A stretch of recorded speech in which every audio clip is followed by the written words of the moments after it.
Enfoui dans ses 25 kilos de protection, ce gardien de l'équipe suisse de hockey de Fribourg dégage une forte impression de puissance et d'explosivité. Une énergie qui passe par quelques centimètres d'acier sur la glace. Une glace qui ne fond pas puisqu'elle est tout simplement synthétique.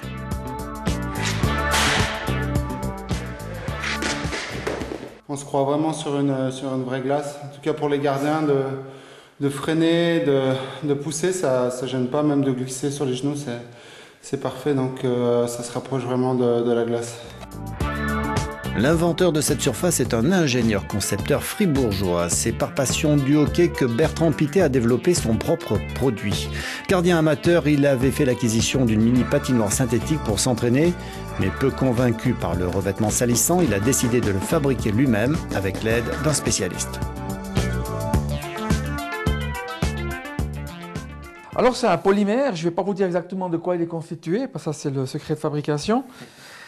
Le grand avantage, comme vous voyez, il est absolument sec et surtout il est extrêmement dur et on a une usure qui est très faible, d'où l'intérêt du produit parce qu'il est très fin et très léger.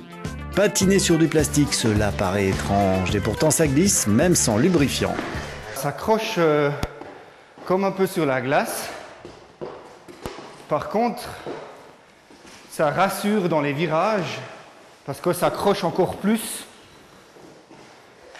Donc là, on a un super feeling. Et aussi le freinage est assez surprenant. C'est comme de la glace. Bricoleur dans l'âme, Bertrand Pittet n'en est pas à son coup d'essai en matière d'innovation. Amoureux de mécanique, il a breveté plusieurs inventions. Aujourd'hui, il travaille sur une machine qui permet d'aiguiser les patins sans se déchausser. Depuis que je me souviens, j'avais toujours envie de fabriquer ce que j'avais envie d'avoir. J'ai jamais trop eu l'envie d'acheter les choses que je pouvais éventuellement fabriquer. Alors ça a été au début avec les Lego, ça a été avec les mécanos, ça a été avec le bois dans l'atelier de mon papa. Ses créations sont lucratives puisqu'il en vit aujourd'hui. Souvent une invention de départ, c'est plus un défi personnel, dire tiens est-ce qu'on pourrait arriver à faire ça? Puis après on prend du recul, puis on dit mais est-ce qu'il y aurait une application commerciale? Parce que si nous on a le besoin, c'est qu'il y en a d'autres qui l'ont aussi. Après il faut évaluer ce que le produit peut rapporter par rapport au potentiel qu'il y a du marché.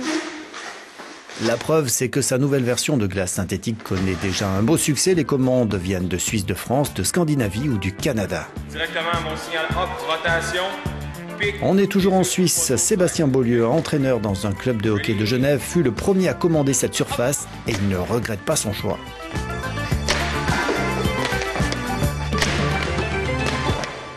L'avantage, surtout en termes de volume, c'est qu'on peut utiliser cette glace-là pour une fréquence assez régulière. On peut la surutiliser, il n'y a jamais d'usure.